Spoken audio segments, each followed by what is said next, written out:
Hey friends, and welcome back to another video.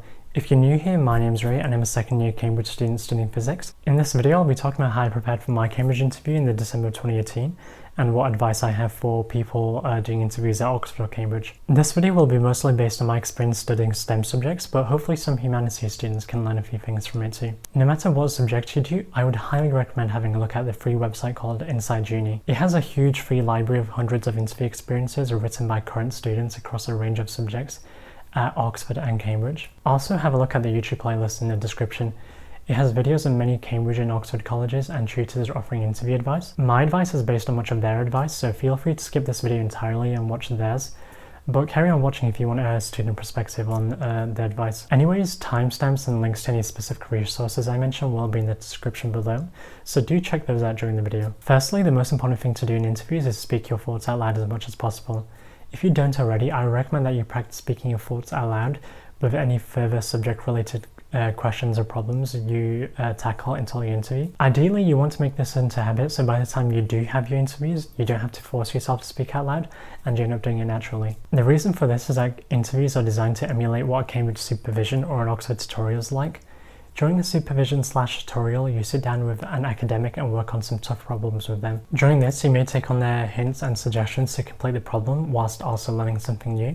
But to ensure you're making the most of the supervision/tutorial, you have to vocalize your thoughts, so the academic knows what you're thinking and can lead you into the right direction. Therefore, since interviews are meant to emulate that environment, you should also vocalize your thoughts by speaking aloud when doing the difficult problems that they present to you. You can see many examples of this being done in videos which I have linked in the description below. On that note, the interview will start off easy and gradually become more challenging. The interviews aren't interested in seeing how far you get, but interested in seeing what you do when you get to a point when you don't know how to answer the question so easily. At that point, it allows them to assess your ability to speak out loud and respond to any hints or suggestions they give you, and ultimately assess your teachability. At that point, in the case of physics and maths, you can continue to make good progress towards a solution by drawing a good large diagram and writing any relevant equations or stating any assumptions you're making. Remember that reasoning well a wrong answer for many subjects can be just as good as giving them the correct answer, if not better. And sometimes the problems are designed such that there are many answers depending on what you consider. Ultimately, to ensure I did not forget to speak out loud and defaulted to thinking in silence, it was important to me to turn speaking out loud into a habit leading up to interviews. Personally, I did this by working through some problems in some problem-solving books whilst vocalizing my thoughts to myself in my room, or sometimes working collaboratively with friends. And by the time the interviews came around, I didn't even have to think about vocalizing my thoughts because I just started to do it naturally. Like with anything, the more you practice, the better you will get and the easier it becomes. So I would recommend for almost all the difficult questions you do between now and the interview, you try to speak out loud. Secondly, try not to jump straight into a problem and work with the first thing that comes to mind, as it may not end well.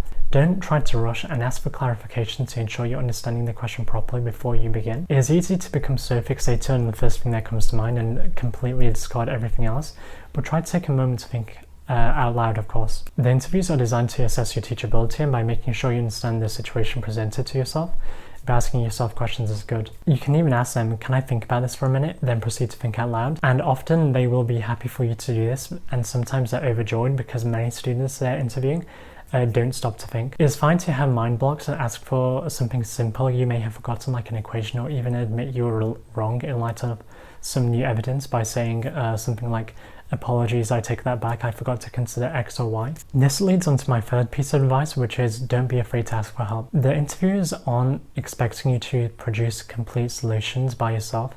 They're more interested in seeing what you do when you get to a point where you don't know the answer. Because after all, the interview is meant to emulate a supervision slash tutorial, so is meant to be an interactive learning experience where you can ask for hints or direction. They may offer you an alternative viewpoint to consider, which will make you reconsider your entire argument or some aspects of it. Remember that the main thing they're assessing is whether or not they can teach you and whether or not you can benefit from the personal one-on-one or one-on-two teaching systems that Oxford and Cambridge have in place. In my case, I had to have some direction during my interviews, and the interviewers thought that I responded well to it and could work well within the supervision/tutorial system, so gave me a good interview score. Whereas those who sit and struggle in silence will struggle to work well under the system, so do ask for small hints or some direction if you find yourself stuck. On the opposite end of the spectrum, do not take it as a bad sign if the interviewer cuts you off. You could have said something brilliant and they would have still had to cut you off because they can now check the box they needed to. It is really hard to tell how well you're doing, so try not to overthink in the moment. I have known plenty of applicants who said their interviews went great but got rejected, and others who said their interviews were awful and were accepted. On that note, I would suggest reframing your attitude from "this is an interview where I have to answer every question perfectly" to "let me take this as an opportunity to work on some fun problems with an academic and learn something new." This change in mindset can help you stay more relaxed, have a clearer mind, and be able to share the ideas you want in the interview, which ultimately leads you to performing better. And this goes back to my previous point of not being afraid to ask for help. During your interviews, try to demonstrate your genuine interest in the subject and your willingness to learn. If you enjoy the interview, it is likely they will enjoy teaching you. Whilst they may not seem like it, the interviewers are great people and want the best out of you. You just have to show it, so be yourself, have a smile, and show your enthusiasm. But remember, you may not necessarily have enthusiastic interviewers simply because they're tired of having to do dozens of interviews that week. Regardless of the outcome of the interview, with an optimistic mindset, you can look back at the experience more positively and think of it as a fun chance you had to work with an academic on some interesting problems. At the end of the day, there's only as much pressure as you put on yourself. When I realized that, I stopped worrying because I knew that it may be detrimental to my own performance.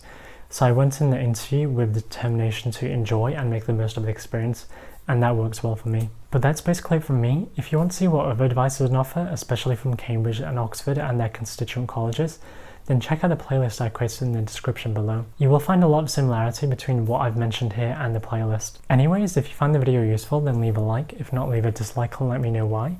And if you have any questions about anything I mentioned, then leave a comment down below and I'll try to get back to you. But for now, I'll see you next time.